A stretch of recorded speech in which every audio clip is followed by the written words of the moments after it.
Yetta, is it really comparable? It's not, actually. It's relevant. Moving forward with the Decker team. Moving forward together with the Decker team. So we're excited that we've created for you free access to over 587. Actually, it's well over 615 now. But, you know, I got to get with the times, I guess. Life's Inside Track episodes where you get insider tips. You get information that helps you really live the best life possible in the space that you're in and even figure out how to get new spaces. And the great news is you get access to them from the office, from the home, or on the go because they're on YouTube. So if you haven't subscribed to the Decker Team YouTube channel, go do it. Why are you whispering? It's not a secret. They're on the YouTube channel and you can actually hit the button and says subscribe. Yeah. And then when we put up a new video, you'll actually get notification of it and you can watch it. It's so awesome. I know. I it think feels your like a mother's secret because subscribed. most people don't know. I think my mom did. Anyway, so what we're going to do today is we're going to explore some of the best practices of today in the real estate industry and consumer behavior, the customer's behavior, or the client's behavior, how it has maybe changed, which has changed what the best practices are. Right. And one of those practices realtors call a CMA, comparative market analysis. And that's like a mouthful, right? Yeah, comparative marketing analysis. Easy for you to say. Yeah. So if you say relevant properties, not comparable properties. Right. Why do you make that differentiation? Well, it's a whole bunch of reasons.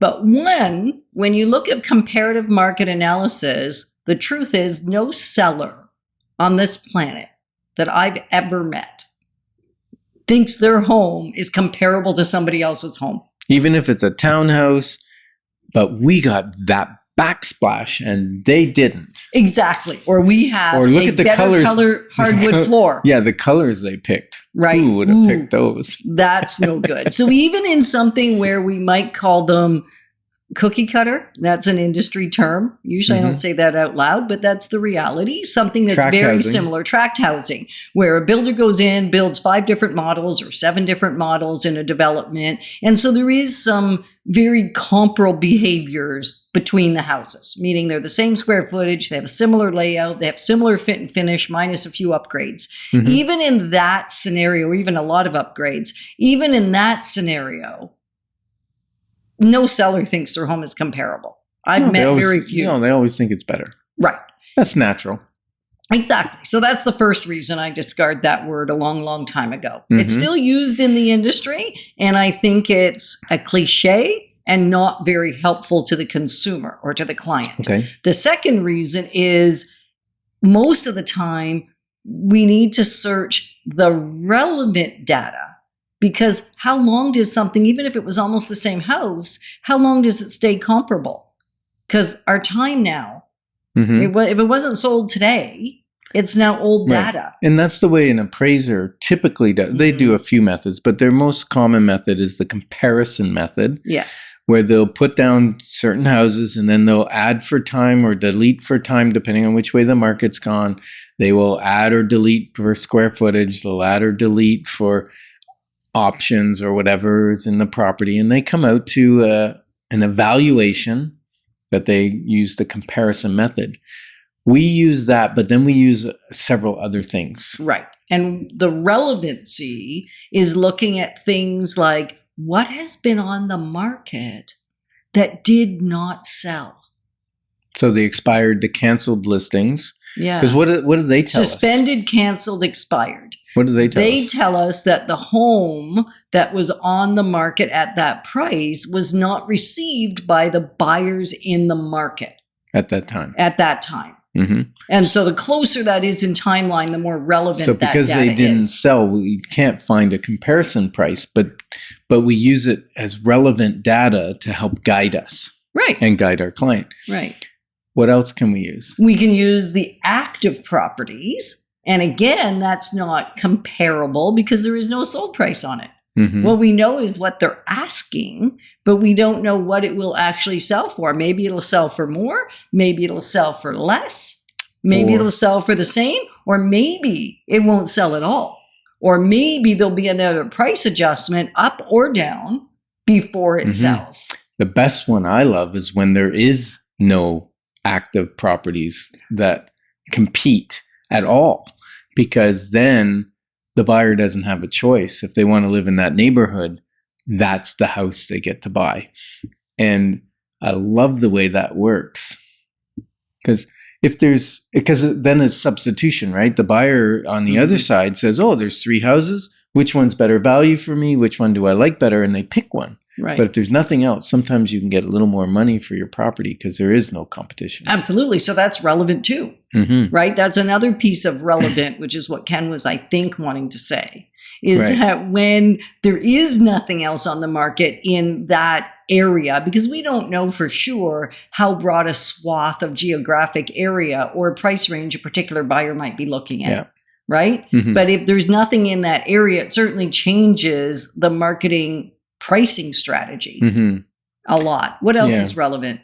Well, what's relevant is maybe our listener feels like they're connected to us, but we're not feeling as connected to you because we don't get to communicate back and forth. So maybe you want to jump on your email and send an email to together@dekkerteam.com. That's DEKKERTEAM.com. And just say we'd like to get connected. And that way we can start communicating with you in other ways and you'll be part of our community. Yeah, which will be a lot of fun because we do want to know you. Every time I get to talk to a new person, and every week somebody does email us, and sometimes many times in a day, somebody emails and says, it's time to get connected. So we're going to invite you to do that too. Yeah. So what's really relevant now is also how do we market a property, because it's a market value that says that the buyers determine that. How do we spread the net wide enough that we capture all possible buyers that would like that property to obtain probably the highest price, right? And we do that with some marketing things, some great new marketing things like iGuides. Right. And iGuide is just one style of virtual tour. So basically the way most people in the market would understand them, not a realtor, is any sort of video or virtual tour of the property. So you can have a little walkthrough and understand it. High def, amazing quality photos. The aerial views, whether you're using drone photography or using Google aerial, depending on what the property is, you might choose one versus the other, or maybe the property isn't something that you want to show off aerially, so you don't. Yeah. So you're using the visual that is available. Yep. And then you recently had someone who wanted to list with us, and the previous realtor had said, oh, I'll just use my iPhone. It takes as good as any other camera. Every bit is good. And they was a friend, and they thought they kind of owed it to the friend to work with them. And so that was why they chose to work with them, even though they knew of us, because we'd actually worked with them a long, long time ago. And then they had developed this great friendship. So they felt they owed that relationship. Yeah. And unfortunately, what happened is when they saw the photos, the sellers were appalled. Right. And so they called the agent just to say, can we please shift our strategy around photography? And unfortunately, the answer was no. So they called us. Well, it took approximately $1,500 worth of really high quality photography, drone as well as virtual and such, to get a proper presentation of the property. That's a relevant practice. Yep. So know what you're getting into. Yeah, so iPhone's not it, huh? No. I mean, I love my iPhone for day to day. Yeah. So the teamwork makes the dream work. Together, we're clarifying your options because wisdom will flow. Moving forward with the Decker team. Moving forward together with the Decker team.